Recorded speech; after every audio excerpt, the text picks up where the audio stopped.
queridos e queridas do Mandala 7.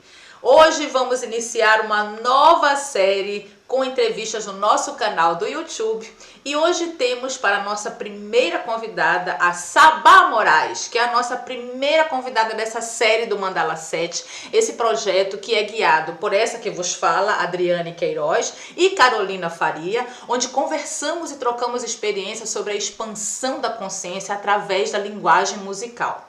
Nos próximos meses falaremos sobre as leis herméticas e a sua relação com a música. E para abrir essa série com uma chave brilhante, temos na nossa convidada a figura de uma mulher empoderada, mestra em canto, musicoterapeuta, cantora lírica e popular, membro da Sociedade Teosófica no Brasil, super presente nas redes sociais, Instagram, Facebook e YouTube, com o projeto Desperte Sua Voz e inspirada de alegria e seriedade no seu trabalho. Nas palavras da doutora Marília Alvarez, Sabá Moraes é artista nata que exala o suave e marcante aroma da música e da artisticidade. Preocupada em melhorar o mundo que a cerca, propaga com seu canto afinado, expressivo, de lindo e sensual sotaque nortista, a beleza da vida nas poesias, a felicidade de ser artista, a fé em Deus. Guerreira, lutadora, não se deixa vencer por qualquer tropeço. A música é o seu alimento, a sua energia para seguir adiante. Canta, canta mais e sempre, ave encantadeira. Seja muito bem-vinda, Sabá. Oi, minha querida. Nossa, que boas-vindas maravilhosas, viu? Obrigada a todos vocês que estão aí. Não sou nada disso, não. É sim, é tudo isso e muito mais. A Marília é uma pessoa maravilhosa que eu tive a honra e a alegria de ter como minha professora. Ela foi minha professora tanto na graduação quanto no mestrado. Né? Então, ela me conhece bem um pouquinho, conhece minha voz, me viu cantando tanto a ópera quanto o popular, foi várias vezes nos meus shows, me vê cantando. E na sala de aula, né? Que quando a gente está em aula disso, a gente com o professor tem algo a mais que dificilmente aparece no palco, né? Com certeza, tem aquela relação de cumplicidade, né, entre o professor e o aluno, né, que é uma relação de um amor à música, de um amor à arte, e é uma relação também que com o tempo tem uma confiança absurda. Pelo menos todos os professores que eu tive, né, nós tivemos muita sorte, começamos juntos, né, temos um passado juntos, eu e a Sabá, porque somos em Belém do Pará. Nós começamos no SAM, né, na Escola de Música da UFPA, e eu pelo menos comecei lá. Não sei se o teu passado ainda tinha outra escola, eu não sei. Também comecei lá no SAM. E com a nossa professora Marina Monarca, né, que foi a mestra, né, que nos deu esse caminho também do canto, né? Olha, deixa eu dizer, jovenzinhas, bebês, né? Hoje somos mulheres mais empoderadas, lobas. E assim, ó, olha aí, essa mulher é muito empoderada, pelo amor de Deus. Eu fico muito feliz, assim, muito agradecida também, sabe, em nome da Carol também. A Carol viu a nossa conversa que nós tivemos antecipadamente, né, que eu te apresentei o projeto, te falei dos nossos objetivos. Ela ficou muito tocada também, né, com a tua experiência de vida, e também com essa empatia que tu tens também de levar o conhecimento a outras pessoas. O conhecimento em todas as áreas e a experiência que tu tens de vida e na vida artística, né? Que é algo muito, muito profundo, né? Muitas pessoas são artistas, têm o fazer artístico como profissão, mas não conseguem levar a sua experiência de uma forma mais profunda. Então esse foi um dos pontos mais principais que eu e a Carola pensamos, numa pessoa que englobasse realmente todos esses adjetivos, e você realmente tem todos eles e muito mais. Tenho que dizer. Então, assim, deixa eu dizer uma coisa. Aqui, né, hoje a Adriane estreando como entrevistadora, desculpa qualquer falha, desculpa qualquer problema. Nós vamos iniciar nessa série com 7 perguntas aos nossos entrevistados, né? E hoje a Sabá vai começar conosco porque ela tem muito o que dizer, muito a compartilhar dentro dessa linha que nós vamos começar a discutir, né, sobre o hermetismo e a relação que ele tem com a linguagem musical. Então vamos começar. Você está preparada, querida, para as perguntas? Sobre isso, tu falar, a gente nunca se entrevistei, não sei. É assim que a gente aprende, é fazendo, né, cara? O importante é a gente fazer, a gente conversar, dar o primeiro passo, e a cada passo a gente vai aprendendo, vai descobrindo um negócio aqui, um negócio ali. E aí, quando você vê, você já deu uns passos maravilhosos. A gente está na busca, né? A gente está na busca, né? Essa vai é o jeito. Mas eu acho que é um trabalho importante e tu, assim, tu vais nos colocar várias coisas que eu sei que vai nos aprofundar muito mais, principalmente para todos que trabalham com música, mas também aqueles que admiram a música, aqueles que sentem a música, ou seja, toda a população. Vamos, né? Vamos conversar.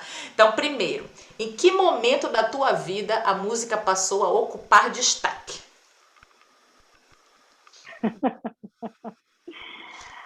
Olha, antes de mais nada, assim, eu não sou expert em nada, tá, pessoal?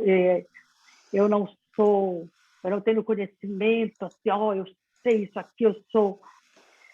tudo é estudo, né? São coisas que a gente vem estudando, a música vem estudando desde menina, né? E aí depois a gente tem a nossa experiência de vida, né? Que eu acho que você ler no livro, é muito importante você ler um livro, você estudar, mas sem as vivências, aquilo ali não vale nada. Então não adianta eu só estudar, só ler e não viver. E essas vivências e a vida, né, as experiências da vida é que vão fazendo a gente realmente crescer, produzir, florir. Então, tudo que a gente vai conversar aqui hoje, tudo que eu vou falar, as perguntas que a Adriane vai me fazer aí, que quero ver, tudo é assim. Não é a verdade, não é isso aqui, pronto, não. São coisas que hoje eu sinto assim, eu acredito, eu percebo assim, frutos de, lógico, muitas coisas de coisas que a gente estuda, mas que fazem sentido para mim. Porque não adianta eu estudar um livro, eu falar, é isso aqui, mas eu não questionar, eu não duvidar, eu não sentir se aquilo realmente faz sentido dentro de mim. Né? Então, só quero falar isso, não questionem, pesquisem, vão atrás, achou legal alguma coisa que eu falei, achou que interessante, vão atrás, sintam em vocês, pesquisem dentro de vocês, porque daí vem a verdade, né? Tá? Então, vamos lá. Então tá, tá bom. Então agora vou repetir a pergunta, já que você agora deu essa introdução maravilhosa, vou repetir a pergunta. É mesmo, né? Em que momento da tua vida a música passou a ocupar destaque? Aí vai lá pro teu feedback. Olha, Adriane, eu com 12 anos, eu descobri a música bem forte em mim. Na verdade, desde menina, 6, 7 anos, eu lembro dos movimentos dentro da minha casa. Meu irmão trazia os colegas dele da universidade, naquela época de 77, 76, né, movimentos universitários, né, eles iam para casa com violão, tocavam, e a gente ficava atrás da porta ouvindo, porque a gente era criança, não podia participar. E a gente sempre cantava muito em casa, ouvia muito MPB, tudo. Sempre música muito presente. Eu cantava muito, a gente fazia pecinhas de teatro, eu e as minhas irmãs, Emilinha, que foi tua colega no teatro, Raíra, o Rai, o Ismael, e os nossos colegas da rua, a gente fazia peças de teatro, montava, fazia trilha sonora, fazia figurina, a gente nunca tinha entrado no teatro na vida. Eu tinha 6, 7 anos, a Emilinha tinha 9, a Raíra tinha 5, e a gente foi até os 14 anos fazendo isso, a gente nunca tinha entrado no teatro na vida.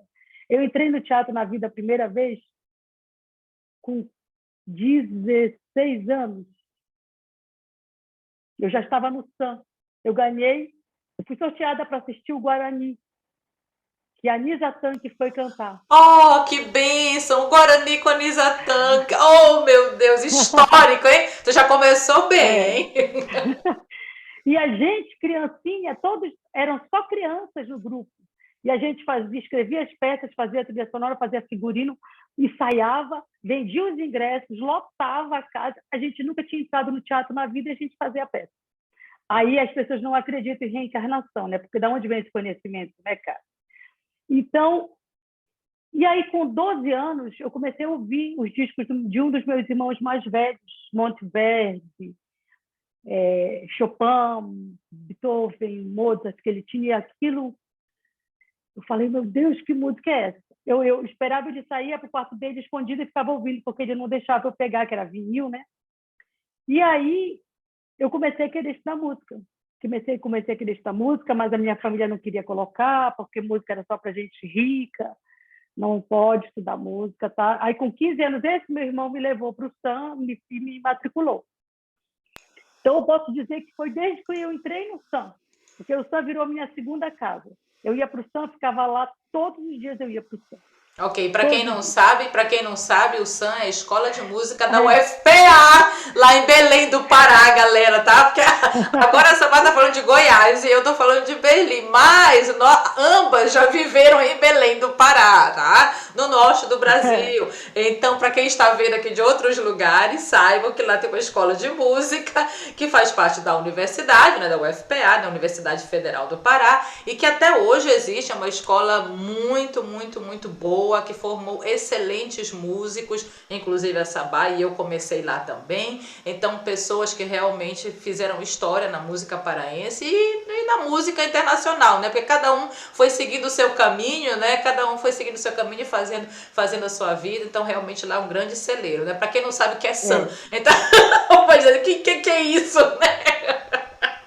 E assim, cara, o SAM, ele era de um prédio, pessoal. O prédio do SAM era um prédio da época da borracha em Belém, um prédio antigo, um prédio com arquitetura baseada na Grécia, aquelas coisas, aqueles prédios com aquelas colunas, né? Um prédiozinho, a coisa mais fofa.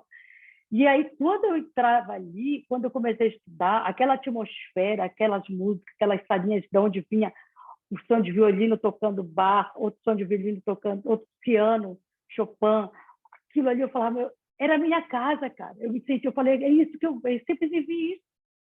Eu vinha lá do interior, lá do Marajó, Cabocla, Marajoara, mas para mim eu sempre vivia aquilo, era aquilo que eu queria, né? E desde que eu entrei no SAM, eu nunca mais deixei a música, foi cada vez me aprofundando. Aprofundando, né? Ah, fantástico. Ah, fico feliz, né? Então, com 12 anos já é uma idade bem tenra mesmo. Tem gente que começa mais cedo, eu comecei bem mais tarde, mas assim, bacana. Com 15, eu entrei no SAM com 15. Com 15, né? Mas a tua primeira percepção, assim, com música, no caso, foi com 12, né? Que foi onde deu aquele bichinho do... Ai, chegou a música, chegou em minha vida. Ah, bacana. Cara, imagina uma menina de 12 anos pegar um disco do Monteverdi, o Magnificat de Monteverdi.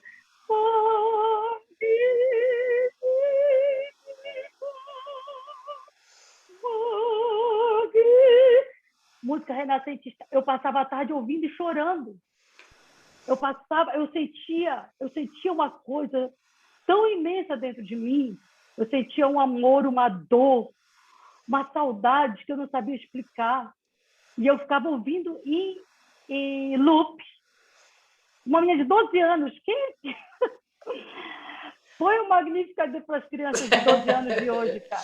Mas esse é o poder da música, esse é o poder da música. A gente precisa juntar os termos para que nós possamos chegar nessa profundidade. Claro que hoje tu te aprofundaste muito mais e tudo, mas assim, o primeiro contato também faz uma diferença absurda, né? Então, e me diz uma coisa, vamos passar logo para a segunda. Já que a gente já sabe que a música ocupa um lugar primordial no panteão das artes, né, da cultura, como expressão social de um povo, tu falaste, né, logicamente que tu vieste do Marajó e tudo, Marajó, pra quem não sabe, Marajó, a gente tem que colocar as coisas no lugar certo, é uma ilha maravilhosa que nós temos no Pará, né, e a Sabá é de lá, tem uma cultura fantástica também, né, é um dos lugares mais lindos do mundo, posso dizer, tá? E aí, vindo de uma realidade tão diferente, né? E se metendo com a música clássica, que é essa realidade que é uma coisa que independe de onde você nasceu ou qual é o seu background de educação, mas aquilo te toca. A pergunta é, tu achas que um povo pode ser radiografado segundo a sua música, já que tu tiveste esse contato quase como um choque? O que é que tu achas disso? Então, aquele dia tu me falaste, né? Isso daí, e aí o que eu te respondi aquele dia, hoje eu vou acrescentar algo que eu fiquei pensando, né? É, a gente, num país como o Brasil, por exemplo, né? Povo brasileiro, nós somos um continente, né, cara? Se a gente for comparar o Brasil com outros países, o Brasil é um continente. Cada estado é o tamanho de um continente. Se pegar os estados do Pará, né, o tamanho do estado do Pará. Agora, imagina a diversidade que isso traz para uma cultura de um país, né? Porque é imenso. Com, nós tivemos origens, né, dessa colonização, né? Aí tem os índios, tem os negros, tem os portugueses, aí vem holandeses, vem francês, vem tudo quanto é italiano, é uma mistura japonês. Então, são sotaques diferentes, cada região, são comidas diferentes, são maneiras de ver e de sentir diferentes.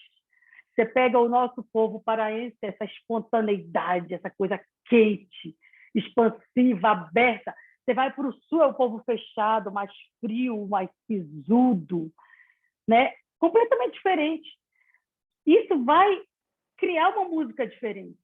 Vai ter uma música de acordo com aquele caráter. Nossa música, vê lá nossa música, povo quente, aquele calor do cão. A gente toma tacacá no meio-dia, né? Cara, a gente é louco, né? Mas se a gente for pensar bem, está tudo certo, porque calor com calor está na mesma vibração, né? Mas olha lá o nosso carimbó, marujada, boi, retumbão, a gente vai ver uma música quente, de acordo com o nosso. Você vai lá para o Sudeste, aí é a bossa nova, essa música mais comedida, vozinha aqui, falada, aquela coisa quase sussurrada, né? Completamente diferente da batucada do. Então, como radiografar um povo desse? Né? Como radiografar um povo? Mas se a gente for lá em Confúcio, se a gente for em Platão, Confúcio, que é de uma época, Platão é de outra época, né? Confúcio foi um dos grandes sábios, né, na China antiga. Ele falava isso, e Platão fala isso na República também, que um povo se conhece uma nação pela música que o seu povo produz. Então, de acordo com a qualidade, com a vibração daquela música, uma música que vibra mais baixa, ela vai, uma música mais rítmica do que harmônica, ela vai chegar num determinado lugar na gente. Nós sabemos que tem essa diferença muito grande de uma música rítmica, uma música melódica, uma música que é mais harmônica, uma música que tem um padrão de harmonia diferenciado, de uma música que valoriza muito mais a parte rítmica. Então, se a gente for em Platão e Confúcio observar sobre o que eles falaram, e que era assim que o imperador conduzia a China pela música que estava sendo feita nos lugares, nos povoados, eles iam lá para ver que música estava sendo feita, porque eles saberiam, de acordo com aquela música, se ali ia ter guerra ou não, se ia ter paz. Aí a gente vê qual é a música que está aí no Brasil que faz sucesso. Que tipo de música? Qual é o tipo de música, de letra, De de vibração, né? De vibração. O que que ela vibração, produz? que O que que traz. ela produz, né? Nas pessoas que estão ouvindo, né? O público que está Uhum. ouvindo, né? E a gente vê como está o nosso país, né?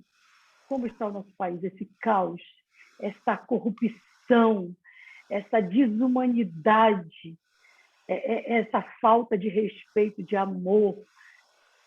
E aí, como que... Mas se tu fores falar para as pessoas, a maioria das pessoas fala que não tem nada a ver, as pessoas não têm ainda essa percepção, mas a música, cara, a música, ela é fundamental para definir o teu caráter, para definir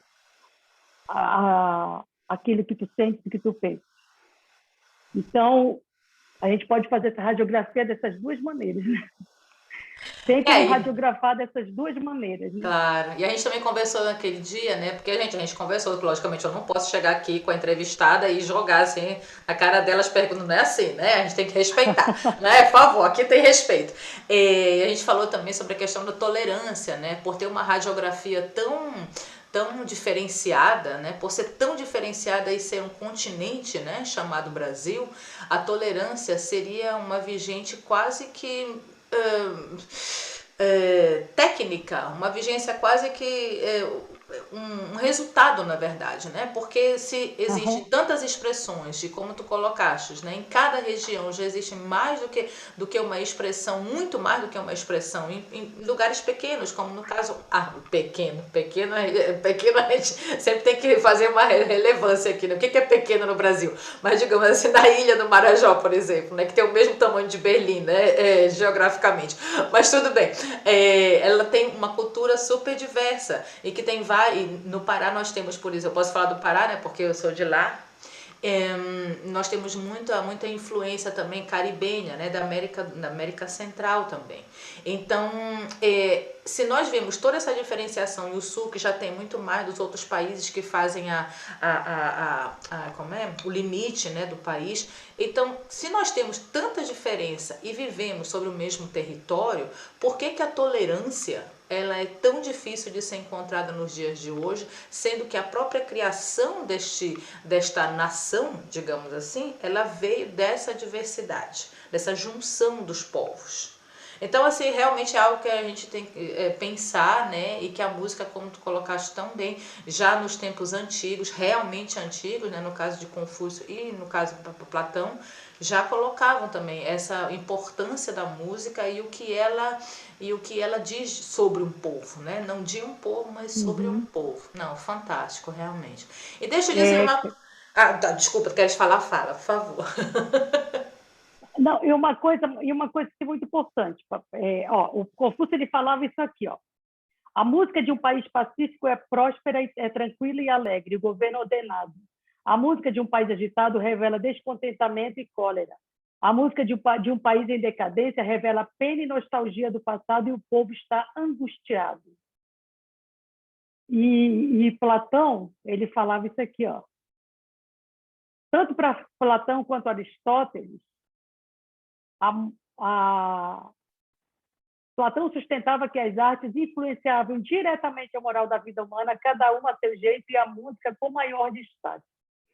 Mas se a gente pensar também nessa questão de que está tudo certo, a gente precisa de todos os tipos de música, porque ninguém é igual a ninguém, cada um está no seu tempo, cada um está no seu momento, cada um está na sua hora e está tudo certo. Não é que um é melhor do que o outro, porque todos nós vamos passar e passamos pelas mesmas coisas.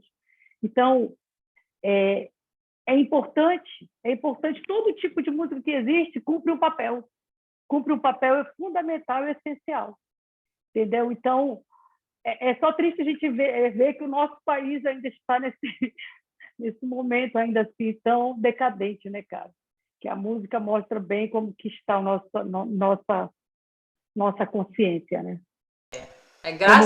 Ainda bem que temos outras vertentes, né? E que podemos também colocar en vogue essas vertentes, porque se fosse somente uma, que tristeza seria, né? Só aquela publicada na maioria dos streamings e das redes e das festas, como seria, né? Se só tivesse esse viés e não tivesse mais nenhum que nós tivéssemos acesso. Ainda bem que pelo menos temos acesso, né? Viva a democracia! Viva a democracia! Apropos, né? Apropos! Nessa época temos que deixar viva a democracia! Cia, por favor. Ainda, né? Não, por Ainda. favor, tem que continuar. Tem que continuar. Senão a gente não vai poder ter acesso a mais nada, somente a um gênero musical e ainda da forma mais pobre, né, dentro desse gênero. Agora sim, a pergunta poderosa, pergunta número 3. Tu pode me falar um pouco do teu entendimento sobre o hermetismo e a sua aplicação das leis no cotidiano? Como você é o membro da Sociedade Teosófica Brasileira, eu fico muito feliz que tu possas dar assim uma luz, porque realmente eu e a Carolina, a gente começou a ler sobre essas leis e começou a ler sobre o hermetismo e pesquisar sobre várias coisas e fomos fazendo as pontes de sincronicidade e de todas essas pontes que aprofundam também dentro da música que estão no nosso cotidiano. Mas você, por favor, tenha a palavra.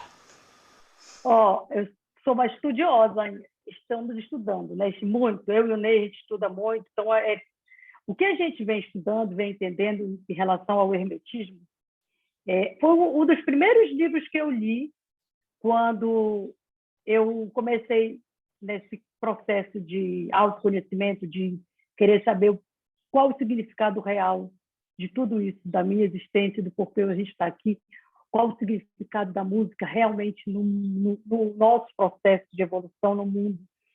E o que é Deus, quem é Deus, existe Deus. A gente começou... Então, um dos primeiros livros que a gente leu foi o Caibalion. Eu já li o Caibalion várias vezes, sozinha, em grupo, com o Ney. E é um livro que a gente tem que estar sempre lendo, porque cada vez que você lê, você percebe mais coisas, né? O que é o Caibalion? O Caibalion, a tradução da palavra, é tradição. Algo que vem, que nos é trazido também, entendeu? Caibalion é um livro, foi escrito pelos 3 iniciados, não fala quem são, que é, assim, a grande cereja que nós temos. Lógico que tem uns livros mais ocultos sobre hermetismo. Quando a gente fala ocultismo, vou até explicar logo aqui, ocultismo, às vezes muitas pessoas acham que a gente está falando do capeta, do demo, do inferno, coisas ocultas, está falando de magia negra, né? Tem gente que fala assim, olha, está falando de ocultismo, ela é do mal. Pessoal, o ocultismo é simplesmente aquilo que está oculto, cara. Por que está oculto? Porque, infelizmente, a gente não tem ainda ouvidos para ver, para perceber. Ocultismo, esoterismo, hermetismo são mesmo sentido de algo fechado, de algo restrito, de algo que está oculto ainda, mas todo mundo pode ter acesso, basta você ir buscar. Mesmo você buscando, você tendo acesso, muitas vezes você não consegue entender uma coisa ou outra. Aquilo que eu falei, quanto mais você lê e vai vivendo, você começa a perceber mais coisas, né?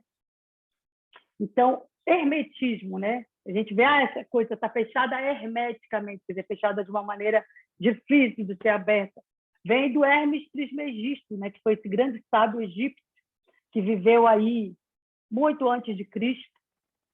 Falam que parece que foi em 2700 antes de Cristo, um dos grandes sábios.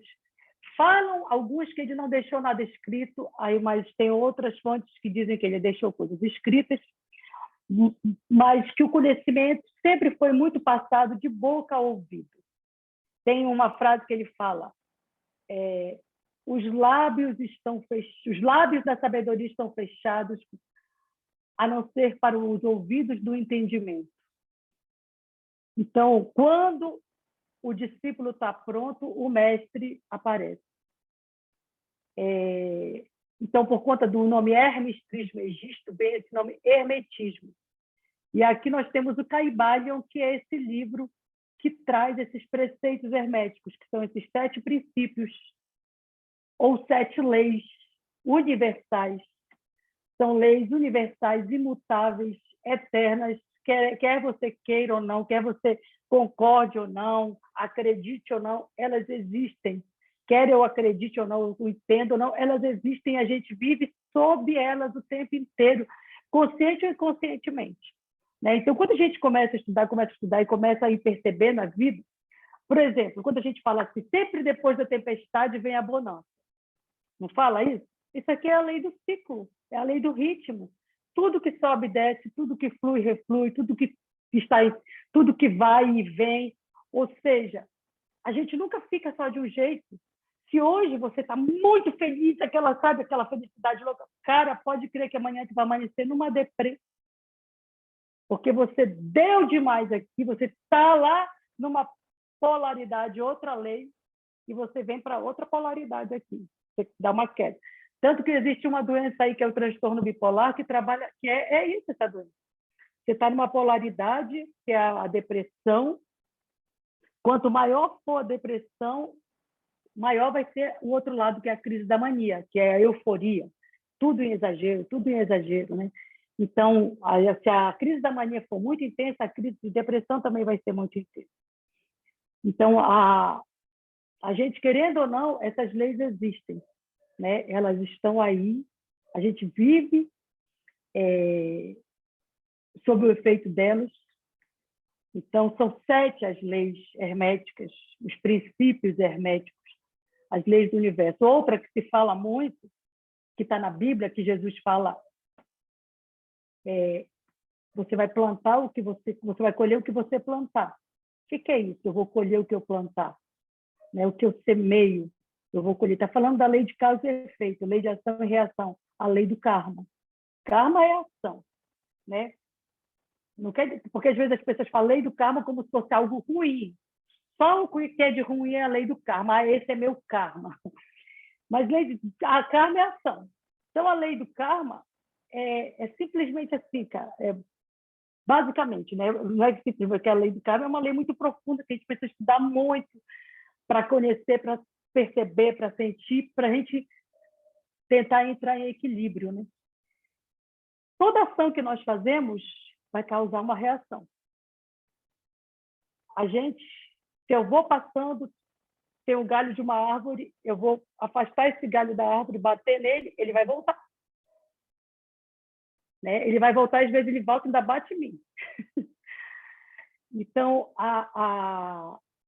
essa lei de ação e reação é isso.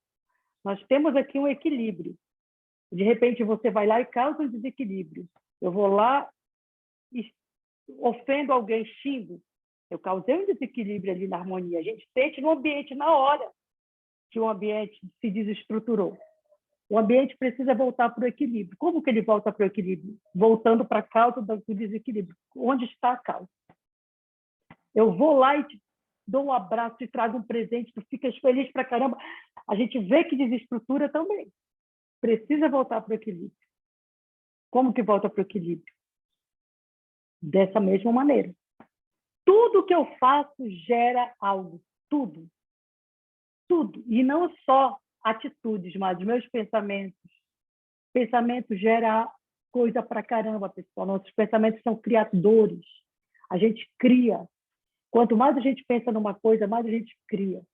Então, pensamento, palavra, ação. Atitudes. Tudo isso é ação. Tudo isso vai gerar um efeito. Tudo que eu faço vai gerar um efeito. Né? Então eu tenho que ficar me policiando toda hora, pensando, né? Porque eu estou pensando mal de alguém, porque eu fiz algo ruim para alguém, porque eu fui lá, perdi a paciência, gritei, porque eu fiquei com inveja. Cara, a gente só tem que seguir o fluxo. Você ficou com inveja, tudo bem, tudo certo, a gente está no processo. Você perdeu a paciência, ficou com raiva, não tem problema. O importante é a gente se perceber e ir tentando estar no equilíbrio, tentando estar... Aconteceu um problema comigo? Abraçar o que a vida oferece, sabe, né? Seguir o fluxo, seguir o fluxo. A gente está vivendo, não é ficar de braços cruzados.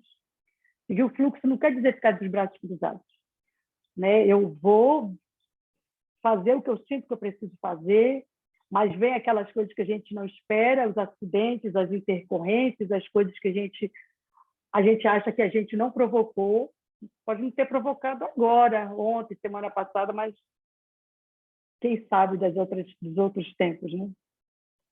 Então, simplesmente isso que eu preciso viver agora, eu vou viver isso aqui agora.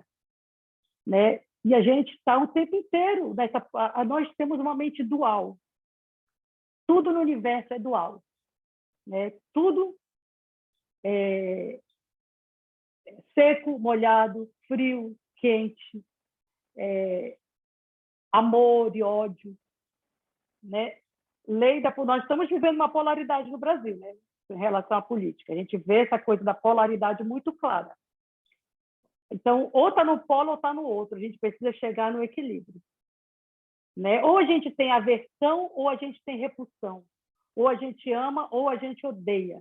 A gente conhece uma coisa, a nossa mente logo formula ou uma aversão ou uma atração por aquilo. Tudo, tudo. Você conhece alguém, você vai logo ou elogiar a pessoa, achar bonita, achar legal, ou falar, não gostei dela, ela é feia, ela é chata. A gente está sempre julgando as coisas nessa polaridade. O que a gente precisa é acabar com esse julgamento, que não é fácil, não é de uma hora para outra, e perceber, né? Perceber essa dualidade, perceber essa polaridade. Então, o Bhagavad Gita, ele fala muito disso, né? A gente não tem que amar e nem que odiar. A gente simplesmente tem que ser.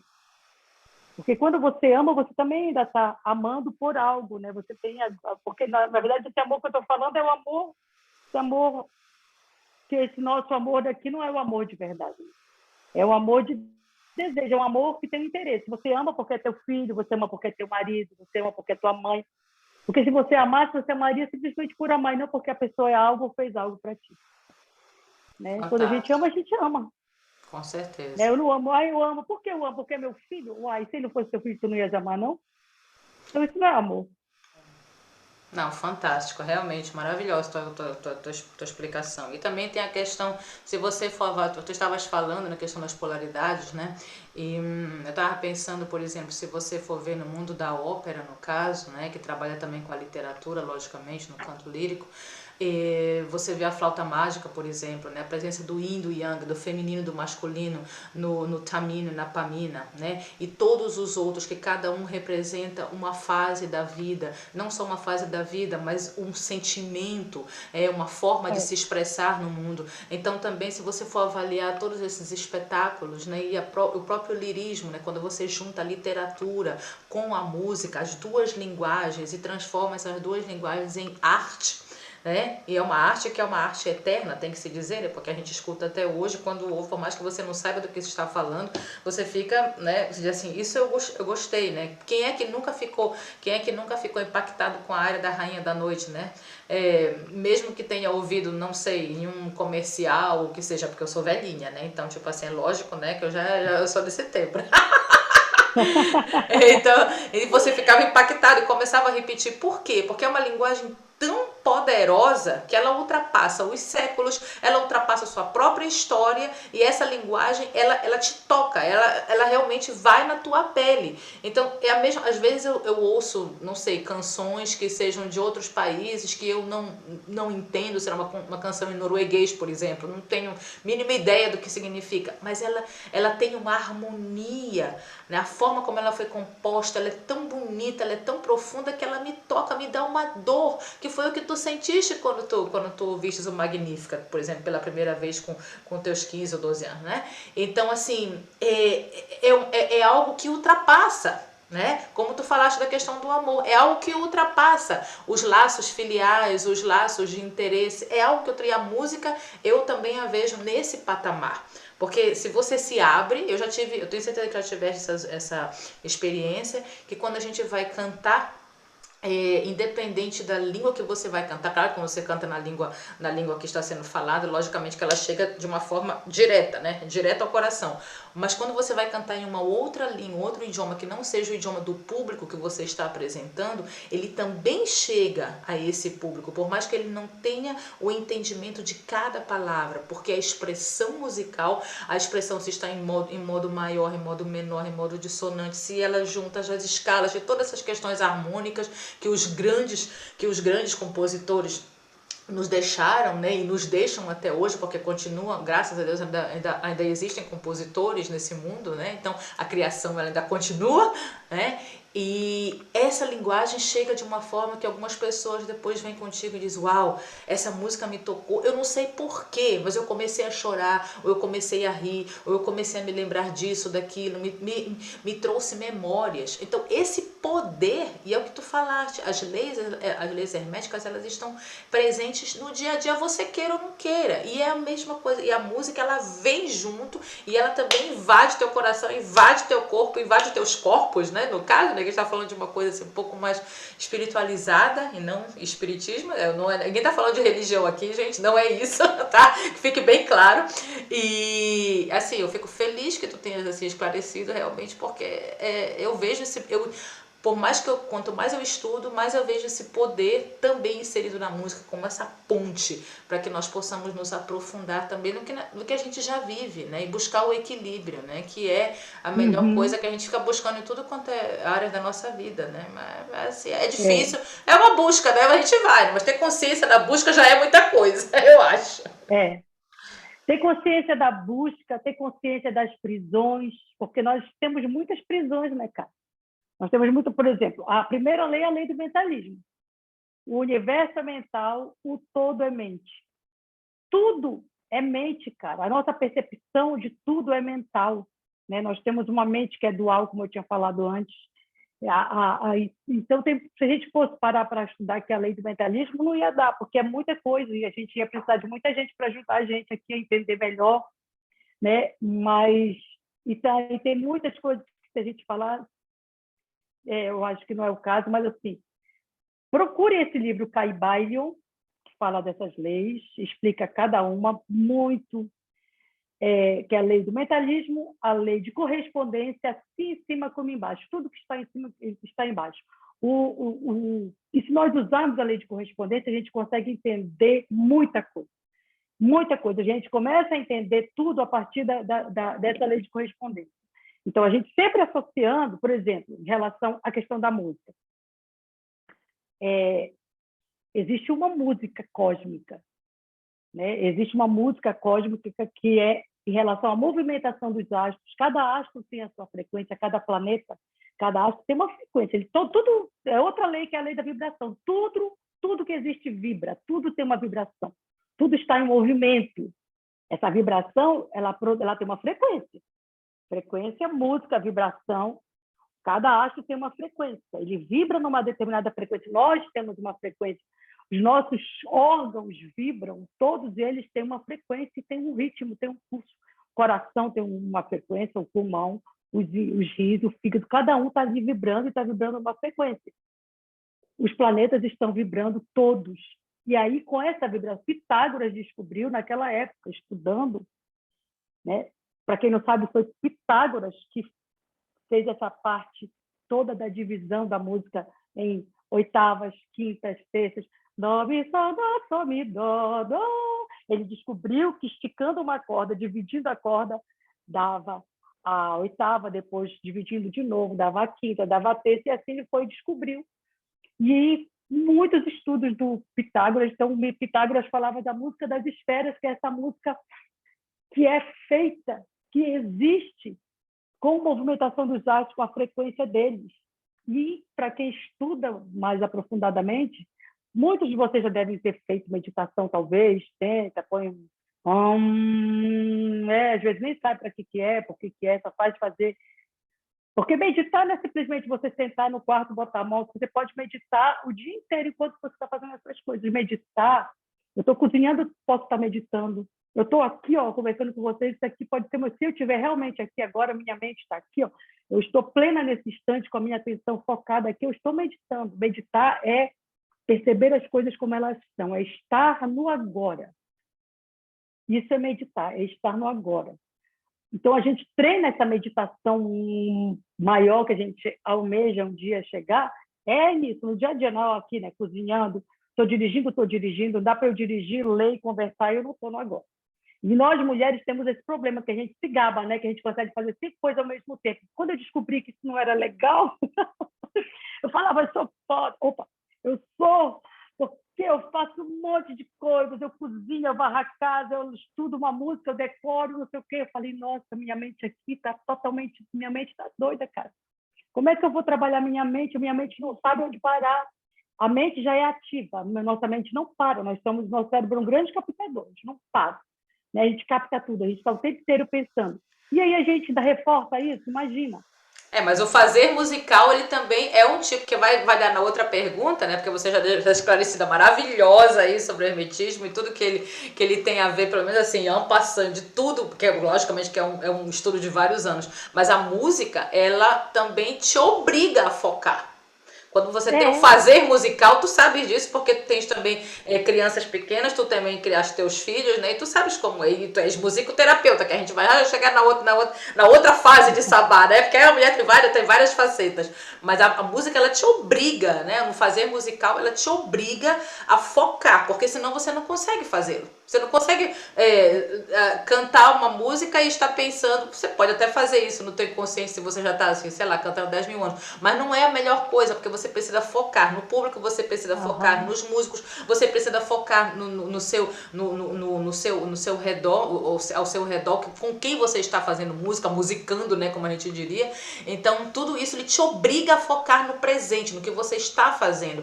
Essa coisa de ser multitarefa, né, que é uma questão social, né, que as mulheres acabaram pegando para si, não é uma coisa tão positiva se a gente for avaliar, né, dentro desse contexto. Não é.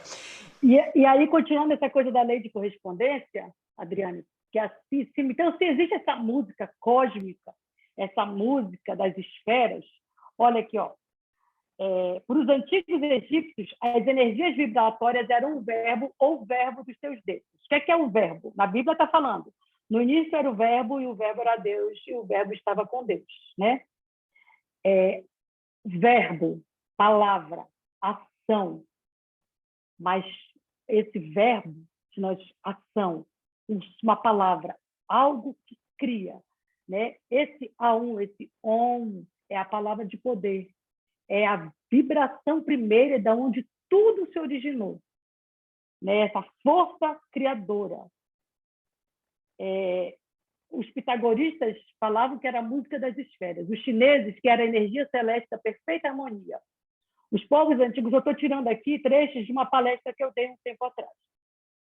Os povos antigos diziam que eram os tons cósmicos, que eram a força mais poderosa de todo o universo, e a música, então, era o reflexo no mundo da matéria dos tons cósmicos, contendo em si algo da força criativa, preservativa e destrutiva deste. Para os povos antigos, o caráter físico da música se baseia na mecânica, se explica pela matemática, mas se origina nos céus. Então, se a gente pensar na lei de correspondência, que tudo é um reflexo de algo mais elevado, de algo maior, que assim em cima como embaixo, então a música que a gente faz aqui, ela é o reflexo de algo maior. Ela pode ser o reflexo de algo maior. Quanto mais sutil e elevada for essa música, quanto maior for a vibração dela.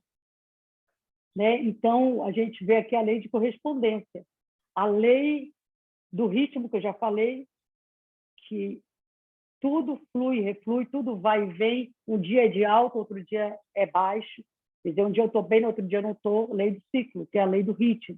Lei de vibração, que tudo no universo vibra, que o que a gente fala que atrai iguais, né? Você está vibrando. Já perceberam que vocês estão pensando em alguém e, de repente, do nada, aquela pessoa liga para vocês? Ou vocês estão buscando, estudando para caramba uma coisa, e quando vocês veem, começa a chegar informações, passa na internet um negócio, você fala, nossa, mas eu estava estudando isso aqui. A beleza da sincronicidade. A sincronicidade, a lei da vibração é a sincronicidade. Né? Então, isso aí, a gente começa a perceber, né? Vamos começar a perceber a lei de gênero, que a lei de gênero não está falando de sexo, homem e mulher, é essa dualidade yin e yang. Um que é ativo, um que é passivo, um que pulsa energia, outro que cria, que é a força criadora, mas que precisa dessa... Tudo tem masculino e feminino. Mesmo o sexo é apenas uma coisa no corpo físico, materialização no corpo físico dessa energia, mas tudo tem os dois. Eu sou mulher, mas eu também tenho essa parte masculina dessa força, dessa atividade, dessa impulsão, né? O homem, ele também tem a força criativa, essa força. Tudo é dual, tudo é yin yang, que é a lei do gênero, né? Então, isso que tu estavas falando agora, ai, Porque da sincronicidade? Não, né? não, antes, quando tu estavas falando antes de eu falar de novo. Falaste umas coisas, eu queria falar, mas aí depois eu lembro. Não, não há problema não, porque a próxima pergunta já tem a ver com isso que tu estavas falando já, com essa última lei. Por quê? Porque na terapia, tu és também musicoterapeuta, né? E na terapia musical a gente sabe que há estudos científicos que comprovam os efeitos da música no nosso corpo físico e no psicológico. Tu poderias falar um pouco sobre isso? Porque aí já tem a ver com essa lei que tu estavas falando por último, né? Que na terapia musical isso é cientificamente comprovado, né? Que quando a música ela tem todo esse poder, né? A gente tem aqueles estudos também que são feitos com musicoterapeutas, com pessoas que têm Alzheimer, né? Mas que elas têm uma memória musical que ela não se apaga na maioria das vezes, né? Você se esquece de muitas coisas, mas você não esquece da memória musical que você teve lá na infância ou mesmo nos anos vindouros, mas ela fica. Até mesmo a habilidade de muitas pessoas para tocarem piano, para tocarem alguns instrumentos, e isso é comprovado cientificamente, né? Então, os cientistas sempre estão... Eu sei que na musicoterapia isso é trabalhado diretamente. Tu poderias falar um pouquinho sobre isso? Olha, falando de reações físicas, né? Reações do nosso corpo, no cérebro. Por que a música causa tanto prazer? Né? A gente ouve música, a gente sente um prazer, não é? Às vezes um prazer que a gente não consegue definir. Isso é sentido, isso é no nosso corpo físico. Quem faz música, por exemplo, quando você está fazendo música, você produz endorfina, você produz ocitocina, que são os hormônios do prazer, são hormônios que são produzidos quando a gente come chocolate, quando a gente faz amor, sexo. A gente produz esses hormônios com música, cara. Ouvir música produz a dopamina, diminui os níveis de cortisol, que esse hormônio do estresse, que a gente fica estressado. Então, a música ela diminui os níveis de cortisol, ela aumenta os níveis de ocitocina, de endorfina. Por isso que ela é tão... porque ela traz um efeito imediato. O efeito é imediato. Então, a musicoterapia, esses efeitos que a música traz, assim, você vê que é imediato. É diferente, você vai dar um remédio à pessoa, um antidepressivo, né? Um psicotrópico é uma prisão, né? Você acaba aprisionando a pessoa, criando uma dependência, a pessoa não fica bem. Então, a psiquiatria, ela tem muitos benefícios, muitas vezes esses remédios precisam ser usados para tirar a pessoa de uma crise, para estabilizar a pessoa, mas eu não concordo que eles precisam ficar tomando. Eu falo isso porque eu tenho experiência, a minha família, experiência forte, e eu sei que é possível a gente fazer um tratamento sem precisar ficar preso a esses remédios a vida toda. É possível. E esses remédios, eles aprisionam, né? É uma prisão mental mesmo, a pessoa fica catatônica, ela perde expressividade, ela perde criatividade, ela não tem energia, a fala fica lenta, a articulação não consegue articular direito, fica pastosa. É terrível, né? Então, você ficar nesses remédios, não é... Se precisa tomar para tirar de uma crise, legal, precisa, vai lá, faz aquilo agora, mas busca outras alternativas. Tem muitas outras alternativas aí. A musicoterapia, ela é um coadjuvante nesse tratamento, né? E a musicoterapia é uma profissão que foi regulamentada há pouco tempo como profissão, né? Mas ela já existia desde a Grécia Antiga, né? Desde a Grécia Antiga. Na academia de Aristóteles, ali, ele tinha uma parte só para trabalhar com música, como terapia. Não tinha esse nome, musicoterapia. Mas a música ela tinha um lugar primordial na educação das pessoas, porque eles entendiam que a música ia definir o teu caráter, né? Tinha essa música, a música, os modos gregos, né? Mixolídio, lídio, eólio. Cada modo ele atendia a um determinado tipo de caráter. Então tem algumas anotações em alguns livros que falam, né? Que tem até uma história que conta que uma vez uns rapazes estavam tentando abusar de uma moça, tentando entrar na casa dela para abusar ela, estavam com os ânimos alterados. Ai, meu Deus, qual foi o filósofo que passou? Não lembro, que passou e falou para um cara que estava tocando, toca o modo... era o modo eólio. Ele mandou, ele estava tocando no modo grego e ele pediu para ele substituir o modo. Porque aquele modo que ele estava tocando estava instigando o rapaz a fazer aquilo. A música, o poder da música. E aí o rapaz começou a trocar no modo que ele falou, os rapazes apaziguaram os ânimos e foram embora. Então, você pode observar, a gente pode observar quando tem esses grandes shows, né? Funk, por exemplo, com aquelas letras que eu não vou nem falar aqui, que meus filhos estavam me mostrando, eu falei, eu não acredito que existe essa música falando isso, essas coisas. Funk brasileiro que eu estou falando, pessoal, tá? Com umas letras, assim. Aí tu vai olhar o povo está bebendo, está usando droga, está fumando, tem casos até de gente ali em ato sexual mesmo, porque a música está instigando aquele tipo de música. Tem música que pode até matar, cara. Tem música que pode matar. Então, não é que assim, toda música faz bem para tudo, toda música é boa. A música ela tem um poder incrível, ela tem um poder que pode ser assustador. Então, assim como ela constrói, ela também pode destruir, né?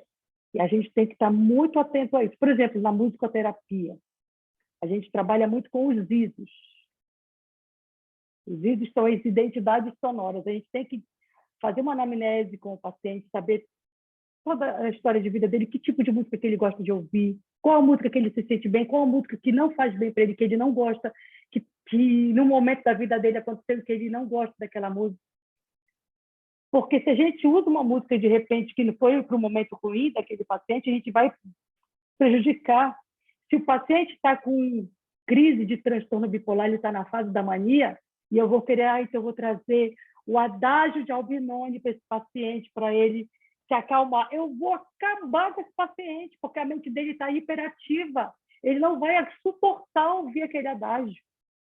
Então, a gente tem que saber entender e saber que a música ela tem um poder grande, real, que não é brincadeira, né? E agora até me esqueci a pergunta que tu fizeste, não sei se eu respondi.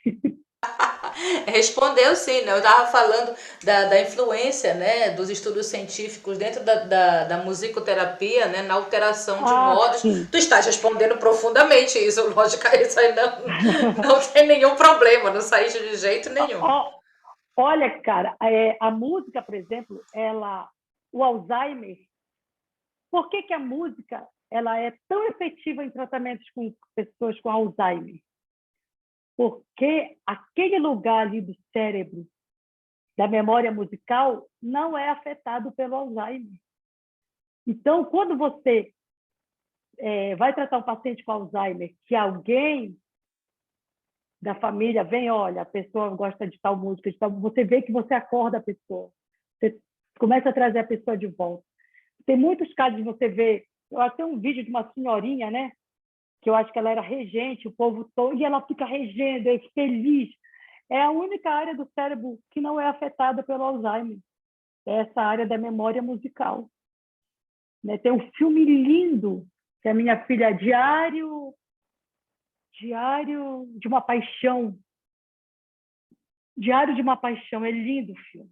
Assistam e vocês vão entendendo o que é o que eu estou falando. Outro filme que mostra muito isso é Tempo de Despertar. Vocês já assistiram? Já assistiram? Não. Com aquele ator maravilhoso que fez o o Homem Bicentenário. Já assististe esse filme, O Homem Bicentenário? Nenhum Cara, dos você dois, morrer tem de que ver. chorar. Oh, meu Deus, esses filmes são muito Nossa, eu chorei. Esse filme é profundos, lindo né? demais. É com aquele filme, aquele Robin Williams. Ah, o Robin Williams maravilhoso, né? Pelo amor de E Deus. ele fez esses 2 filmes. O Tempo de Despertar, ele é um psicanalista, psiquiatra, não lembro. Ele vai trabalhar numa clínica onde as pessoas têm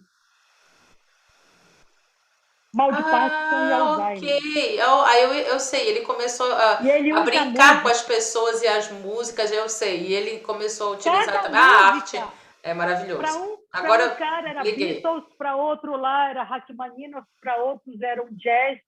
Para vocês verem que por que não serve a mesma música para todo mundo? Né? Se eu tenho uma clínica de musicoterapia, estou arrumando a minha clínica, estou preparando, até uma pessoa que tem uma clínica de psicologia, de psiquiatria, fiquem atentos a isso, porque vocês recebem pacientes, né, que têm, às vezes, as mesmas patologias.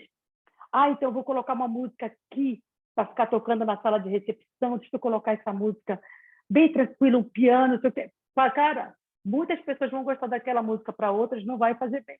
Então é melhor não tocar música nenhuma, porque você não sabe o tipo de paciente que vai ali, entendeu? Então a gente acha que uma música, por exemplo, um, um concerto para piano de Mozart, ou então aquelas valsas de Chopin maravilhosa. Vou deixar aqui uma playlist tocando no meu consultório para os pacientes quando não rola, cara. Não vai fazer bem para todo mundo. Quando você trabalha com Entendeu? público, quando você trabalha com um público logicamente diferenciado, você não pode partir do princípio que todo mundo vai assimilar a mesma música de uma forma igual. Né? É por isso que o trabalho do artista é um trabalho, não vou dizer que terapêutico, né? Quando você o fazer artístico, mas ele chega dentro da catarse, ele chega logicamente a cada pessoa do público de forma diferente, né? Uns que não estão, no caso de hoje, né? Infelizmente o público também pela questão de ter acesso, né, a muitas coisas ao mesmo tempo, né? O YouTube, todas essas coisas que são coisas boas porque você tem acesso. Agora, de que forma você tem esse acesso? Você ouve um vídeo como o nosso agora, né, que vai ser mais de 1 hora de conversa com profundidade, conversa com conteúdo. Quantas pessoas vão ter esse trabalho mesmo que ouça em pedaços, mas de ouvi-lo todo? Eu sempre vejo muito isso, né, nos acessos. E com a música é a mesma coisa. Quantas pessoas se sentam e se concentram naquele momento, sem ter que fazer vídeo na hora do show ou bater foto enquanto... Não, sorry, mas infelizmente acontece, né? Ou se tem regras claras, né, dentro da casa que está apresentando, mas regras bem claras mesmo. E mesmo assim, eu já presenciei na Filarmônica aqui de Berlim, fui assistir um concerto e tinha gente com aqui o videozinho, né? Aí o que acontece? Como o controle aqui é bem pesado, o pessoal que é da guarda, que é o pessoal que coloca o povo do público, né, que organiza, eles ficam com o laser. O laser, ele identifica se tem alguém com o aparelho ligado. Eles vão lá na cadeira da pessoa e dizem, por favor, desligue, senão você vai se retirar. Então, como a maioria do público já sabe que existe esse processo, então, assim, a média, sei lá, é 1% que faz uma coisa dessa. Mas a maioria das casas não tem esse controle tecnológico, digamos assim. Então, o que acontece? Uma pessoa, ela desfoca o todo, e aí eu me perturbo quando eu estou do lado de uma pessoa que está ou falando no meio da apresentação, porque eu não tenho como me concentrar, eu preciso me concentrar. E eu tenho esse direito também a me concentrar. Então, eu acho que essa coisa de você estar no lugar presente e saber o que você está assimilando, né, no caso aí com a música, né, dentro da musicoterapia, ela é muito importante de você ter em mente que tudo que você oferece, não só como artista, mas como pessoa, independente do que você está fazendo, a outra pessoa, você precisa ter uma tolerância para saber aquela pessoa e uma empatia também, né, para que aquela pessoa vá assimilar de uma forma que não seja exatamente a que você está pensando que né? Nem sempre, né? Então, é muito importante isso. E assim, deixa eu te perguntar, se passar para a quinta pergunta, tu trabalhas com a teosofia, né? Como se dá esse trabalho na tua vida? Assim, digamos assim, dá um exemplo, tipo assim, ou no teu cotidiano, ou dentro do teu trabalho, do que tu aplicas, porque é para que a gente veja essa aplicação do teosofia na prática. Como tu vives É, isso? a teosofia, ela é a religião sabedoria, significa, né? Teosofia, sabedoria dos deuses, né? Ela é muito antiga, né? É um conhecimento, é uma filosofia, mas Platão já falava lá em teosofia. Eu faço parte da Sociedade Teosófica, que foi fundada pela Helena Blavatsky, que trouxe a teosofia para o Ocidente no século XIX, porque esse conhecimento teosófico já existe no Oriente há milênios, né? E foi graças a esse conhecimento que eu acho que eu acho não, isso tem até na literatura, que a sociedade hoje não é pior do que ela está, porque muitas pessoas vêm buscando isso, né? Vêm buscando. Então, a teosofia, eu estudo, mas eu tento viver aquilo que eu estudo, né?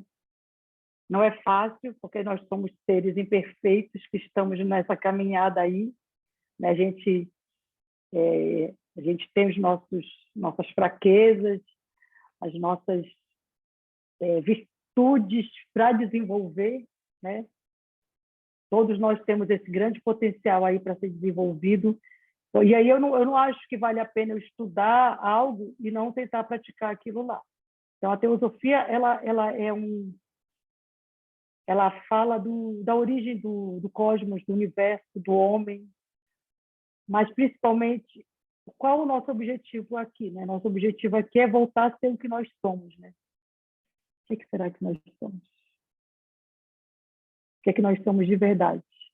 Porque a gente se identifica muito com essa personalidade aqui. Durante muito tempo a gente acha que a gente é a Sabá, eu sou a Adriane, eu sou assim, eu sou assado, eu sou assim, pronto, se quiser eu sou desse jeito. Não, a gente está aqui para mudar, para melhorar, para mudar para melhor sempre.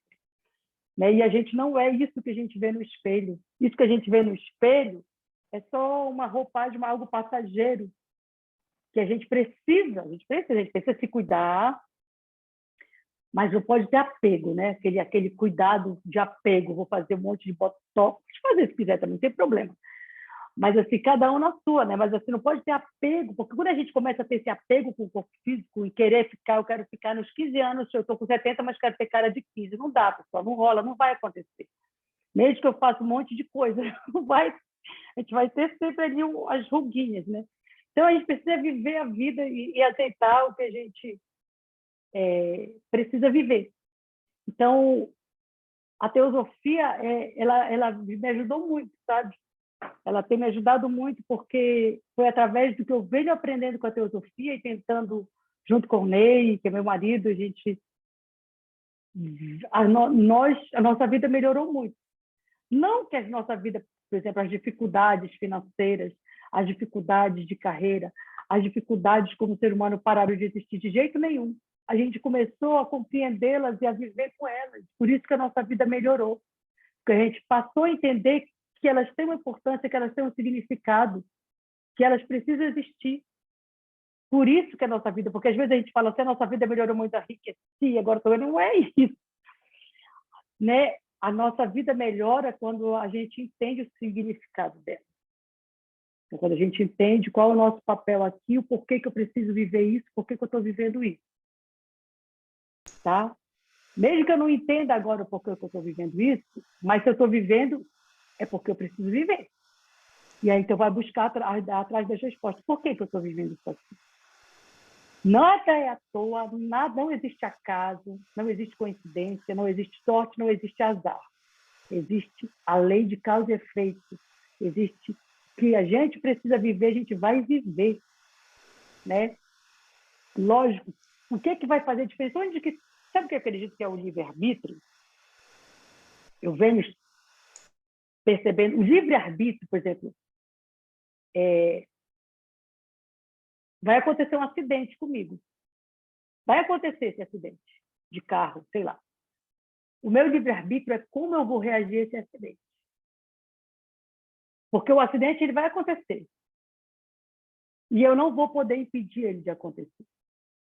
Ou então uma cirurgia, eu vou ter que fazer uma cirurgia porque eu vou ter vou ter uma doença. Não tem jeito, eu não vou ter essa doença porque está ali. Eu não posso mudar isso. Mas como eu vou reagir quando eu descobrir que eu tenho essa doença? Como eu vou reagir quando esse acidente acontecer? A isso eu tenho domínio. Eu tenho domínio, eu vou gritar, eu vou xingar, eu não vou aceitar, eu vou dizer que é culpa do fulano, que é culpa do meu marido, que é culpa não sei de quem lá. Não, cara, não é culpa de ninguém. Nada do que acontece comigo é culpa dos outros. Tudo que acontece comigo é culpa minha, é o que eu tenho que viver. A gente tem que parar de botar a culpa nos outros. Ninguém é culpado de nada do que acontece na nossa vida. Então, a gente entender isso, entendeu? Seria aí, seria fantástico que os nossos políticos tivessem uma aula contigo.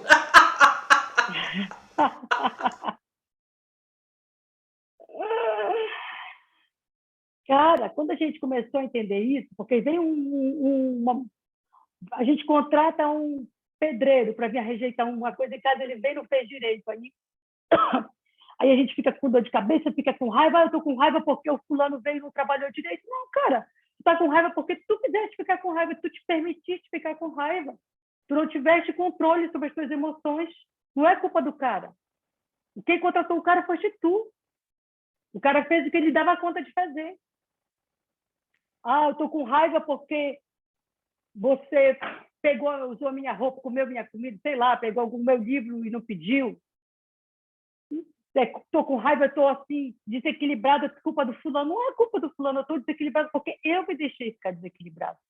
Porque eu não tive, sabe, a percepção do que está acontecendo aqui, eu não estou me observando. Aquilo que fala na Bíblia também, vigiar e orar. Vigiar e orar e quem? Os outros? Ficar olhando a vida dos outros? Não, você mesmo. Fica vigiando e orando. Olhar a vida dos outros é meio difícil, né? Ter ouvidos para ouvir, ter ouvidos para ouvir, ter olhos para ver, para a gente se perceber o que a gente está fazendo, né? Fantástico. É tudo de respeito a gente, não aos outros. E com toda essa profundidade, eu também concordo contigo plenamente. Essa coisa de você ter a maturidade, né? Um caminho que a gente vai amadurecendo. Né? Existem coisas que fogem aos nossos... os nossos poderes, digamos assim, né, dentro da sociedade que a gente vive, né, então, assim, como a gente vai reagir também a isso, tem a ver também com a nossa postura social, né, com a nossa postura dentro da sociedade, dentro da família, dentro do meio que você vive, e aí você tem duas oportunidades, ou você nega tudo, né, por isso que o negacionismo, como fenômeno, ele está tão potente no mundo inteiro, né, infelizmente não é uma coisa que seja em algum lugar, somente não, o negacionismo, ele realmente, principalmente com o tempo da pandemia, né, com a questão do vírus e tudo, que foi um vírus democrático, digamos assim, né, porque ele atingiu a todos, né. Esse vírus, cara, olha só, ele botou todo mundo no mesmo lugar. E assim, as pessoas praguejam esse vírus maldito, porque esse vírus... Cara, o vírus não tem culpa de nada, o vírus está fazendo o papel dele. Quando eu comecei a perceber, eu comecei a olhar, falei, pô, o vírus está fazendo o papel dele é esse. Eu estou fazendo meu papel? Será? Como ser humano? Ser humano, eu estou fazendo? O vírus está fazendo o papel dele.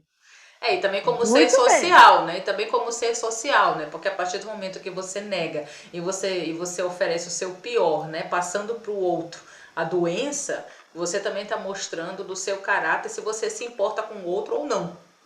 Claro que existem histórias e histórias, é uma coisa lógica. A gente sabe que dentro do ser social existem, logicamente, pessoas, e isso, infelizmente, na pirâmide social é a maior parte, a gente sabe disso. São pessoas que não têm condições e que deveriam, e que nós deveríamos lutar por um meio social que tivesse muito mais apoio às pessoas que precisariam ficar em casa, mas que não podem ficar porque tem que sair para trabalhar. Só que tudo uma coisa é consequência da outra. Né? A gente precisa saber da questão política, precisa lutar pela questão política para que tenha uma convivência mais harmônica. O que é a convivência harmônica? Todo mundo dar beijinho no rosto? Não, gente. É cada um ter as possibilidades mínimas de sobrevivência para que ele não tenha que colocar a vida dele e a tua vida em risco. Uhum. Então, assim... É pensar no todo, né, cara? É pensar no todo. É pensar no todo, não pensar somente em si, né? A gente precisa pensar no todo, então é esse o nosso grande problema, a gente pensa muito na gente, né? A gente se importa, a gente se preocupa com a gente e o outro se lasca. Assim, tu já colocaste um monte de coisa, realmente, tuas facetas assim maravilhosas. Estou muito feliz, realmente. Agora me diz, sabá por sabá. Vou agora puxar agora para o nosso canal, né? Qual é a tua mandala? Pergunta do canal. Pergunta do canal Mandala 7. Qual é a tua mandala, Sabá? É, como que é mesmo essa coisa da mandala?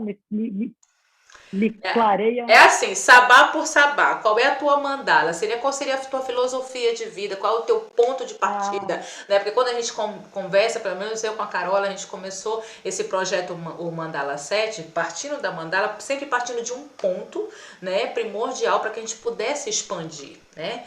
E aí eu te pergunto, no caso, eu sei que você tem vários pontos, você já mostrou aqui nessa entrevista que, pelo amor de Deus, a mulher tem uma expansão absurda, né? Tem várias facetas e é aprofundada em várias facetas. Então a tua mandala já é bem expandida. Mas qual é o ponto primordial da tua mandala?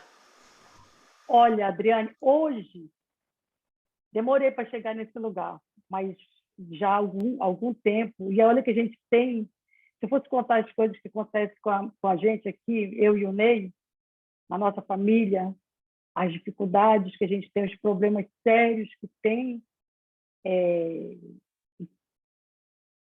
assim, em respeito aos filhos, de questão de saúde, algumas coisas assim, eu já tive assim, já entrei em depressão anos atrás por conta disso, já sofri muito por conta disso. Ou depois que isso foi, né, quando a gente descobriu essas coisas, então de uns anos depois que eu comecei a estudar, aí esse sofrimento quase não existe hoje, porque a gente entende o sentido, o significado de tudo, a gente entende assim, não é que a gente entende o significado, o sentido de tudo, a gente entende que tudo tem um sentido, um significado, tem um porquê.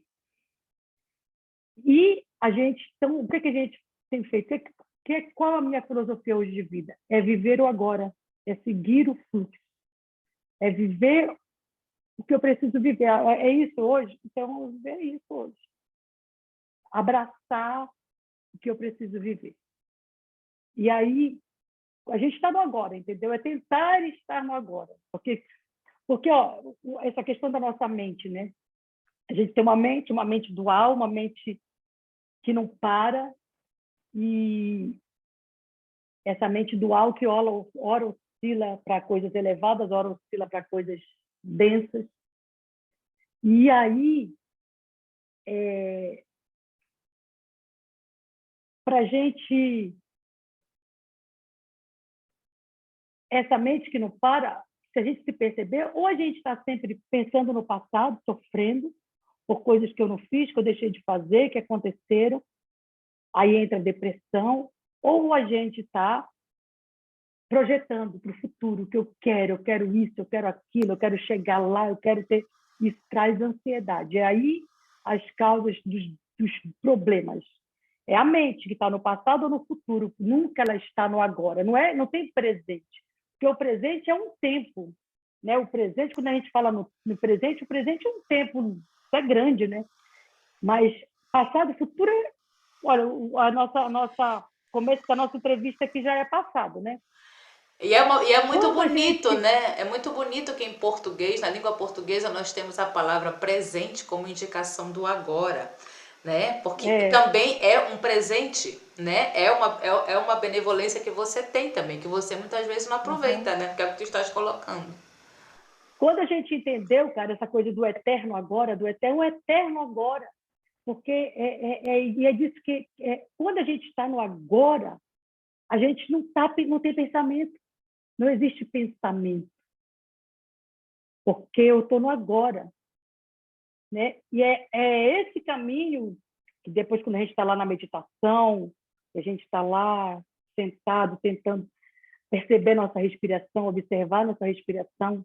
O começo dessa meditação, né, de trabalho é observar a mente, observa, não julga, só observa, até você conseguir esvaziar a mente desses pensamentos. Você esvazia a mente para ela ser preenchida pelo que realmente importa, né? E, e aí, esse estar no agora te ajuda a isso. E te ajuda a evitar esse sofrimento, porque o sofrimento vem dessa percepção. O sofrimento vem do desejo, o desejo está na mente, está nesses pensamentos. Então, quando a gente está no agora, a gente não tem esse conflito, né? Não tem o atrito. E é isso que eu venho tentando fazer, né? Ai, Seguir o que fluxo. bom. Que lindo, maravilhoso. Aí a gente está chegando já ao fim dessa conversa maravilhosa, que não é uma conversa, foi uma aula, gente, desculpa. Foi uma aula aqui em vários aspectos da Sabá, que teve essa generosidade de vir aqui no nosso canal, que está começando agora, o canal do Mandala 7, que é um canal de conversas, né, que a gente está também nessa busca. Então, assim, eu estou muito feliz. Mas aí a gente tem uma história aqui no Mandala 7, que agora com essa nova série, a gente vai colocar uma pergunta por mês, né? A gente entrou no Instagram também, fazendo a publi aqui, né? A gente vai virar blogueirinha. Eu e a Carol, eu já falei isso. Tu já tem já o teu disperso, sua voz já tá assim lá um tempão, né? A gente tá entrando agora, né? E no Mandala a gente sempre coloca uma enquete. Então a gente começou agora com uma enquete no Instagram, né? Tá começando, ele tá novinho, acho que tem 2 semanas agora que a gente começou. E a gente colocou assim: a música como linguagem, ela tem uma extensão e força inenarráveis. Isso aí tu já colocaste em todas as tuas colocações que tu nessa entrevista, que tu deixaste muito claro, né? Na tua caminhada, como tu responderias a nossa pergunta do mês? De que forma a música que fazes e ouves retorna à tua alma? Essa é a pergunta que não quer calar. Olha, Adriana, essa pergunta aí. Aí tem muitas coisas aí nessa tua pergunta, né? Porque assim, o que é alma, né? Depende muito do que é essa alma que tu estás falando, porque dependendo do lugar vai entender a alma de um jeito, né? Então, na teosofia, a alma é o veículo do espírito. Nós temos... Por que o universo é setenário? Tudo é setenário no universo. Uma das explicações é porque o universo é manifestação, né? Uma manifestação dessa força criadora, que nós chamamos de Deus, de Logos, de Brahman, né? De Tupã, cada um, né? na sua filosofia.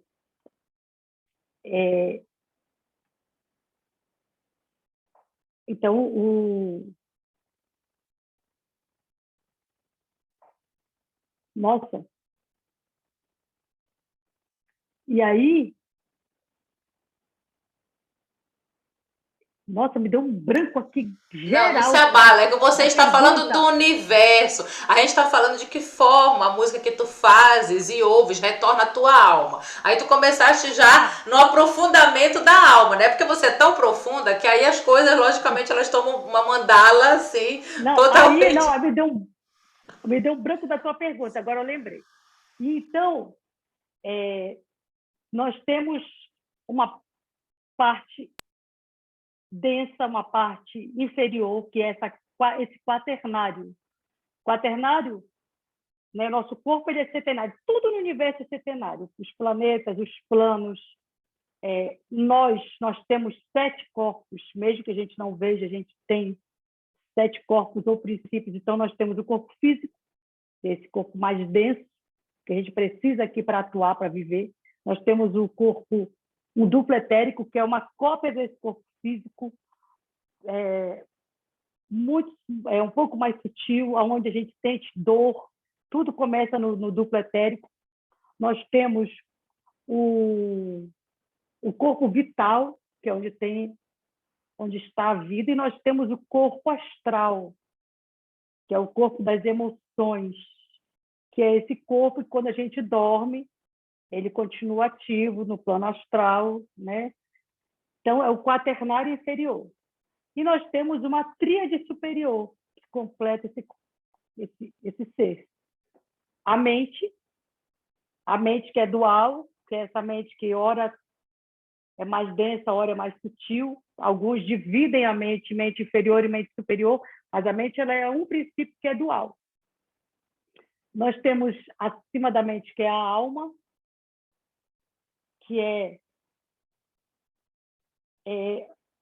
esse ser que vem aí evoluindo, né? E acima nós temos o espírito, né? Que é um espírito que é um todo só. Não tem o teu espírito, o meu espírito. O espírito é um só. E então, pensando assim, a música que eu faço, como que ela retorna para minha alma? Mas eu acho que ela sai da alma, né? Na verdade, até aquele momento que tu estavas falando, né, da música que a gente foca, que a gente tem que focar, né?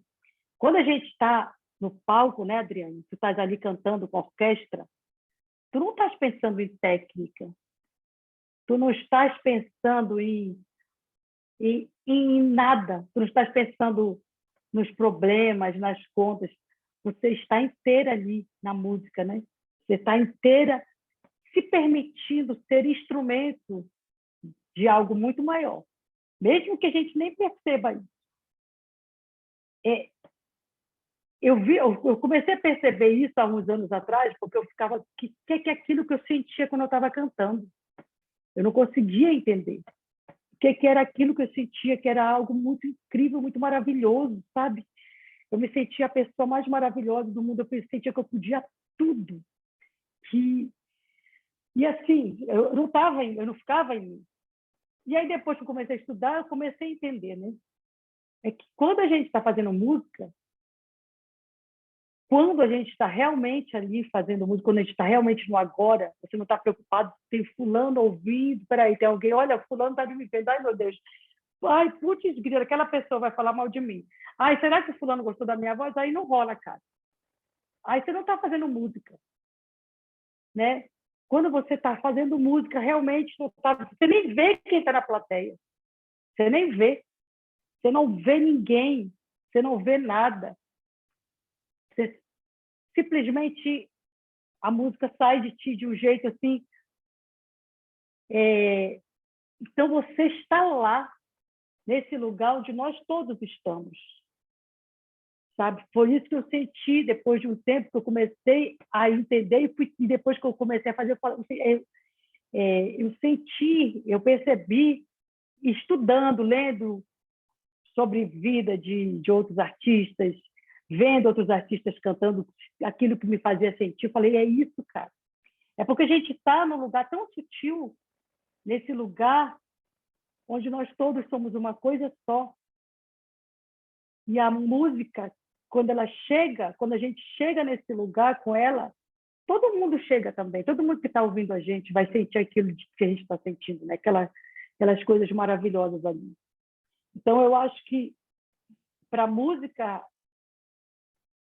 não é nem que retornar, porque se eu estou na alma, se eu estou lá no Bud, no plano búdico, se eu consigo chegar ali, eu consigo como? Quando eu não estou no pensamento, eu não estou pensando em técnica, não estou preocupada com vaidade, se fulano vai gostar da minha voz, se vão me aplaudir.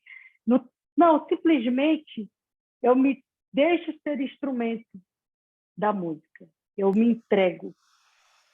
E eu abro a minha alma.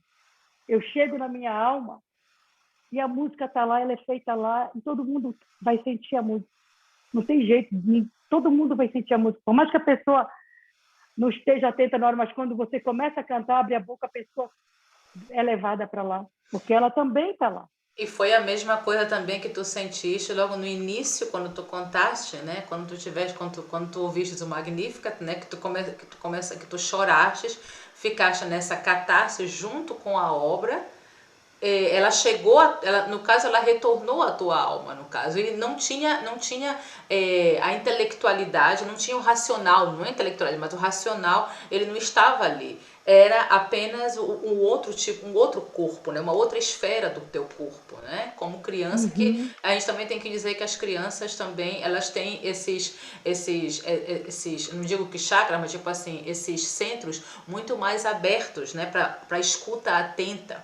E é uma coisa que nós, como adultos, que temos acesso a tanta coisa, tantos problemas, tanta coisa, para que nós possamos ouvir o outro e ter uma escuta atenta na música, ela também vai te transformar em um ser social muito mais presente. Porque você vai Aham. ouvir o outro e vai tentar também fazer música com o outro, né? É o que vários projetos, por exemplo, aqui nós temos a East Western Diva, né, do Barenboim, que ele juntou os palestinos e os israelenses na mesma orquestra para fazer música, porque para ele também a força da música ela é uma força que ela pode unir povos, por mais que eles sejam diversos e que tenham objetivos diversos nessa vida. E ele conseguiu. E a gente, isso é um exemplo, né? Existem vários exemplos, né? Mas isso também retornou a alma desses jovens, no É, caso. E no teu caso, hoje tu tens esse entendimento que é muito mais profundo, que tu tens o racional dessa música que já estava na tua alma, que foi o que eu entendi, né? Ela já estava na tua alma, né? Ela retornou, não, ela já estava lá, né? Mas também como criança, no primeiro contato quando tu tiveste. É realmente muito profundo. essa coisa da alma que eu falei, assim, porque se a gente como artista, se a gente está lá simplesmente no agora, não tem racionalização, você está lá e você não vai sair de lá, e você leva todo mundo para lá também. Não é que leva todo mundo para lá também. Todo mundo já está lá, porque nós somos uma coisa só, né? Nós somos uma unidade. Mas todo mundo chega nesse lugar mais sutil, que na verdade é talvez até acima desse plano búdico, né? Seria o plano átmico lá, o plano espiritual, né? E aí, e essa é uma das razões por que a música, diferente das outras artes, a música tem esse papel. Se tu fores pesquisar, todos eles, Pitágoras, Platão, Aristóteles, Confúcio, todos falam que a música mais do que as outras artes. Por quê? Porque tu vais numa peça de teatro, tem a mente, tu precisas entender, e tu entendes como? Com a mente. Tu te emocionas, tu chora, tu ri, tem o teu corpo astral, o corpo das emoções atuando, mas tem a tua mente racionalizando para entender. Você vai ver uma escultura, você começa a racionalizar, o que é isso? Por que será que ele fez assim? Que forma é essa? Você está racionalizando. Você está lendo um livro, você não tem jeito de não racionalizar. É muito mental. A música você não precisa entender, você não precisa racionalizar, você não fica pensando, o que o maestro quis fazer? Por que ele escreveu essa coda aqui? Não sabe nem o que é coda, você nem percebe isso, você não sabe. Você está ouvindo a música, não sabe que foi estar no ar e agora vai para o B, voltou para o A. Você simplesmente está ouvindo e está absorvendo aquilo ali. Você não racionaliza. Por isso a música, diferente das outras artes, ela vai direto na tua alma. Ela chega direto na tua alma e às vezes mais profundo ainda, porque não tem mente,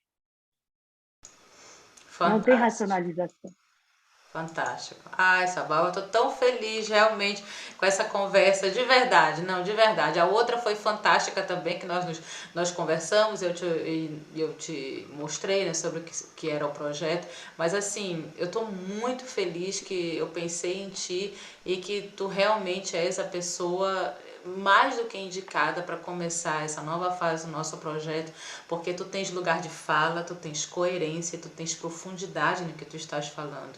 Então eu te agradeço muito, e meu nome da Carola também, da Carola Faria, né, que nós estamos nesse projeto, a gente está com esse mesmo objetivo como tu fazes no teu canal, né? Acompanhe o canal da Sabá, por favor, Sabá Moraes lá no YouTube. No Instagram ela tá com Desperte Sua Voz, né? Que tem os vídeos maravilhosos, super pedagógicos. Mas assim, eu fico muito feliz porque eu acredito que essa profundidade nessas conversações, elas nos levam a um outro patamar. Sabe? Um patamar de ouvir o outro também, de ouvir a música do outro, né?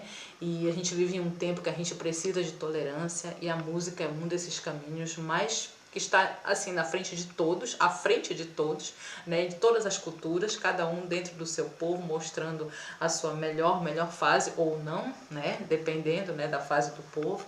Mas eu fico muito feliz, eu fico muito agradecida que tu tenhas aceito esse convite. Eu sei que você tem muita coisa para fazer, eu sei que você tem uma família linda para cuidar também e para ser cuidada. Então eu queria terminar essa primeira conversa, você com a palavra, logicamente, né, e te agradecer de coração por essa disponibilidade que você teve de conversar, de dar uma aula pra gente sobre coisas tão profundas, e que eu fico muito feliz que as pessoas que não só tenham acesso, mas que possam ouvir 2 ou 3 vezes ou 4 vezes, Esse é um conhecimento que ele não é um conhecimento para agora, ele é um conhecimento para sempre. Ele já existia, como todos os grandes filósofos, os grandes pensadores e as pessoas que você citou. E ele vai continuar nos próximos séculos. Tá? Isso depende, logicamente, esse vídeo vai ficar não sei em que cloud, não sei em que nuvem, aí a tecnologia vai mudar, com certeza. Mas eu fico muito feliz, te agradeço de coração e queria te dar a última palavra. Olha, minha querida, eu que agradeço demais a tua generosidade de falar essas coisas tão lindas para mim, mas não nada. E assim, para mim é uma honra, uma alegria conversar contigo, porque eu sou tua fã, tu és uma artista incrível, uma artista que faz diferença, que faz o diferencial, tem toda essa dentro da tua arte, né? Dentro da arte que tu fazes, tem toda essa espiritualidade, essa entrega para algo maior, né? Do que, porque nós como artistas, né? A gente está ali na vaidade, a vaidade existe, né? É uma das coisas que eu acho que todo artista precisa trabalhar, mas a gente não pode se perder nela, nem deixar que ela assuma o comando, né? E aí, e ter, e ser instrumento dela e não ela o nosso instrumento, né? A arte tem que... Então, para mim, essa conversa contigo é um presente. Eu estou muito feliz, muito grata também por ter me convidado. É uma conversa, nada de aula, porque eu Ah, não, foi uma aula sim. É aqui. só você saber captar. Eu já aprendi um monte de coisa. Eu já aprendi um monte de coisa. A gente gosta demais, eu e o Ney, a gente gosta demais de conversar sobre esses assuntos, sabe? As pessoas vêm aqui em casa e nossos filhos, ai meu Deus, lá vai eles, falam tudo. Os nossos filhos falam, eles começam a perguntar alguma coisa sobre algo assim que eles acham que não tem nada a ver. Ah, por que essa comida assim? Aí a gente já começa a dar uma explicação esotérica. Ah, não, lá vem. Que de novo, não. A gente, porque a gente, eu acho que não, a gente está nesse mundo e eu acho não, tudo está no todo e tudo ao todo. Então, se a gente não percebeu o todo em tudo, né? A gente não percebeu o todo numa aberração, numa violência, numa pessoa que a gente acha que é mau caráter, se a gente não percebeu o todo na ponta de um cigarro, numa música linda, ele está em tudo, até nas coisas que a gente acha que ele não estaria, ele está, porque senão ele não é o todo. Então, Claro. por isso que a gente tenta ver o todo em tudo, para a gente estar sempre percebendo e trabalhando, né? Muito obrigada. O todo no tudo, o tudo no todo. Gente, com isso aí eu já termino assim, em grande estilo, com essa maravilhosa colega. Eu fico muito feliz. Mais uma vez eu te agradeço de coração. Eu espero que esse seja o primeiro encontro de vários, né? Que eu vou te perturbar depois disso, né? Porque eu já vi que você tem muito mais coisas ainda aí na caixinha. Então eu vou te perturbar outras vezes. Não vou te perturbar direto, porque senão aí também daqui a pouco tu enjoas e já diz, não, pelo amor de Deus, Adriane, corta do meu Instagram, não quero mais saber, bloqueia, eu não quero bloqueio, por favor, não bloqueie. Então, com essa grande mulher, a Sabá Moraes, eu fico muito feliz e agora a gente vai terminar essa gravação, não vou terminar a chamada, porque eu vou continuar conversando com ela, lógico, mas é coisa de mulher, né?